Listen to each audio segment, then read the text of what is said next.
नमः शिवाय. ओम नमो नारायणा. हरे कृष्णा. नमस्कार प्रिय भक्तांनो.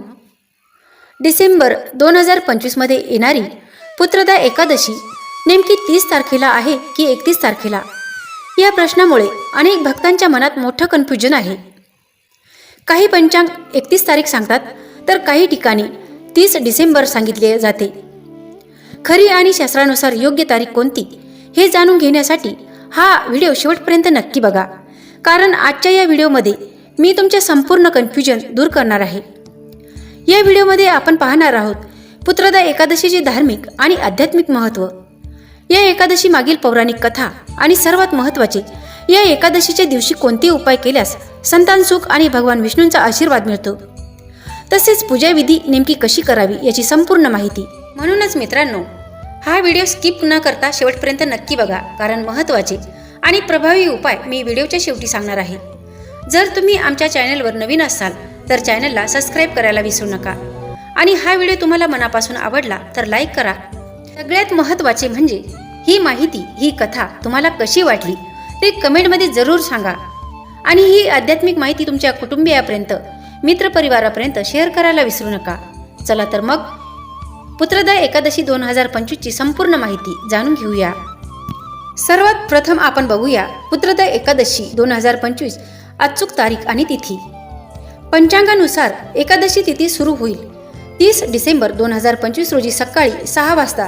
एकादशी तिथी समाप्त होईल 31 डिसेंबर 2025 रोजी पहाटे 4:48 तर मित्रांनो, धर्मशास्त्रानुसार उदय तिथीचा नियम सांगतो की सूर्योदयाच्या वेळी जी तिथी असते त्याच दिवशी त्या तिथीचे व्रत करणे श्रेष्ठ मानले जाते. म्हणून 30 डिसेंबर रोजी सूर्योदयाच्या वेळी एकादशी तिथी आहे. म्हणूनच पुत्रदा एकादशीचे व्रत 30 डिसेंबर रोजी करण्यात येणार आहे. आता बघूया पुत्रदा एकादशीचे धार्मिक महत्त्व. पुत्रदा एकादशीला वैष्णव परंपरेत अत्यंत पवित्र आणि फलदायी एकादशी मानली जाते. या एकादशीचे व्रत केल्याने संतान सुख प्राप्त होते, वंशवृद्धीचा आशीर्वाद मिळतो, पितृदोष कमी होतो, घरातील अडथळे दूर होतात. विशेषतः संतती संबंधी अडचणी असलेले दाम्पत्य, पिढ्यानपिढ्या चालत आलेले दोष, मानसिक अस्थिरता, चिंता यासाठी ही एकादशी अत्यंत प्रभावी मानली जाते. आता बघूया पुत्रदा एकादशीचा पूजाविधी. सकाळची तयारी. सकाळी ब्रह्ममुहूर्तावर उठावे, स्नान करून स्वच्छ, साधे आणि पिवळ्या रंगाचे कपडे परिधान करावे. भगवान विष्णूंना पिवळा रंग खूप आवडता आहे. विष्णूंचे स्मरण करून व्रताचा संकल्प करावा. देवघरात भगवान विष्णू किंवा श्रीकृष्णाची पूजा करावी. तुळशीची पाने अर्पण करावी, फूल, धूप, दीप लावावा आणि तुपाचा नैवेद्य आणि ओम नमो भगवते वासुदेवाय हा मंत्र किमान 108 वेळा जपावा. या दिवशी निराहार, फलाहार किंवा साधा उपवास, अन्नात धान्य, तांदूळ, गहू टाळावेत. मन, वाणी आणि कृती शुद्ध ठेवावी. दुसऱ्या दिवशी या एकादशीचे पारण द्वादशीच्या दिवशी सकाळी योग्य वेळी पाणी किंवा फलाहार घेऊन पारण करावे. आता बघूया पुत्रदा एकादशीचे विशेष उपाय. या दिवशी तुळशीला जल अर्पण करावे. विष्णू सहस्रनाम किंवा विष्णू स्तोत्र पठण करावे. शक्य असल्यास गरजू व्यक्तीस अन्नदान करावे. घरात शांतीसाठी तुपाचा दिवा लावून विष्णू नामस्मरण करावे. हे उपाय श्रद्धेने केल्यास भगवान श्रीहरी विष्णू यांची कृपा निश्चित मिळते.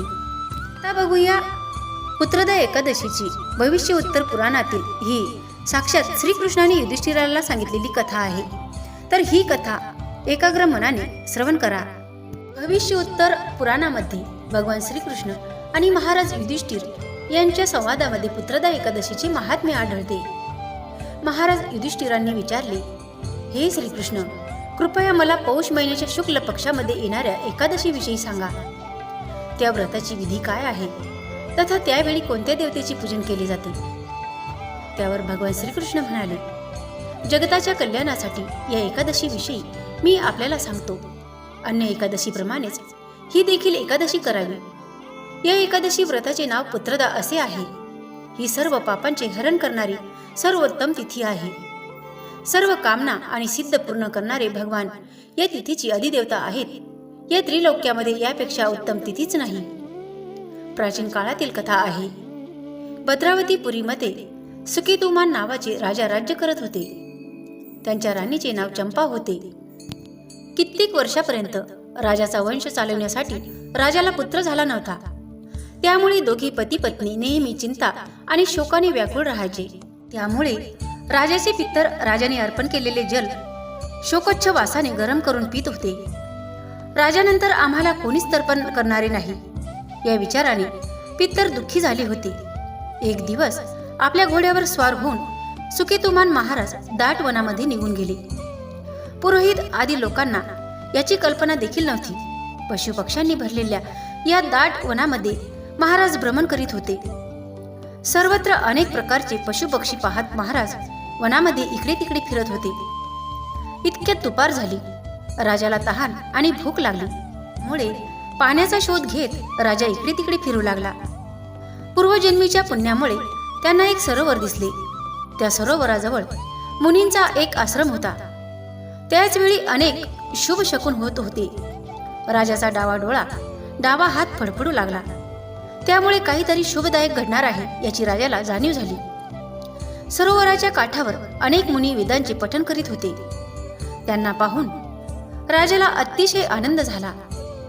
घोड्यावरून खाली उतरून राजाने मुनीजवळ जाऊन सर्वांना नमस्कार केला. तेव्हा ते मुनीवर म्हणाले, हे राजन, आम्ही तुझ्यावर प्रसन्न आहोत. राजा म्हणाला, हे मुनिगण, आपण कोण आहात? आपली नावे काय आहेत? आपण इथे काय एकत्र आला आहात? कृपया मला सत्य सांगा. मुनी म्हणाले, राजन, आम्ही विश्वदेव आहोत. माघ महिना जवळ आला आहे. आजपासून 5व्या दिवशी माघ मासारंभ प्रारंभ होईल. आजच पुत्रदा नावाची एकादशी आहे. जो कोणी ही एकादशी करतो त्यास पुत्र प्राप्ती अवश्य होते. राजा म्हणाला, विश्वदेवगण, जर तुम्ही माझ्यावर प्रसन्न असाल तर कृपया मला पुत्र द्या. मुनी म्हणाले, राजन, आजच पुत्रदा एकादशी आहे. या एकादशी व्रताचे आपण आजच पालन करावे महाराज. भगवान श्री केशवांच्या प्रसादामुळे आपल्याला निश्चितच पुत्रप्राप्ती होईल. भगवान श्रीकृष्ण म्हणाले, हे युधिष्ठिरा, अशा प्रकारे मुनींच्या सांगण्याप्रमाणे राजाने एकादशी व्रताचे पालन केले. द्वादशीस पारणे करून तथा मुनिजनांच्या चरणी मस्तक ठेवून राजा घरी परत आला. त्यानंतर राणीला गर्भधारणा झाली. या पुण्यामुळे राजाला तेजस्वी पुत्र प्राप्त झाला. ज्याने आपल्या उत्तम गुणामुळे पित्याला संतुष्ट केले, तो प्रजेचा उत्तम पालक झाला. त्यामुळे हे राजन, पुत्रदा एकादशीचे व्रत अवश्य करावयास हवे. जो कोणी या व्रताचे पालन करतो त्यास पुत्र प्राप्ती होते. तो मनुष्य स्वर्गगामी बनतो. जो कोणी या व्रताचे महात्म्य वाचतो, ऐकतो अथवा सांगतो त्यास अश्वमेध यज्ञाचे फळ प्राप्त होते. तर मित्रमैत्रिणींनो, पुत्रदा एकादशी ही केवळ उपवास नाही तर भगवान विष्णूंची नातं जोडण्याचा एक पवित्र दिवस आहे. 30 डिसेंबर रोजी श्रद्धेने व्रत करा, नियम पाळा आणि मनोभावे विष्णूंचे स्मरण करा. जर हा व्हिडिओ तुम्हाला उपयोगी वाटला असेल तर लाईक जरूर करा. अशाच आध्यात्मिक आणि अचूक पंचांग माहिती करता चॅनलला सबस्क्राईब करा. आणि सर्वात महत्त्वाचे, ही माहिती तुम्हाला कशी वाटली ते कमेंटमध्ये जरूर सांगा आणि ही उपयुक्त माहिती तुमच्या कुटुंबियापर्यंत शेअर करा. जय हरी विष्णू, जय श्रीराम, ओम नमः शिवाय, हर हर महादेव.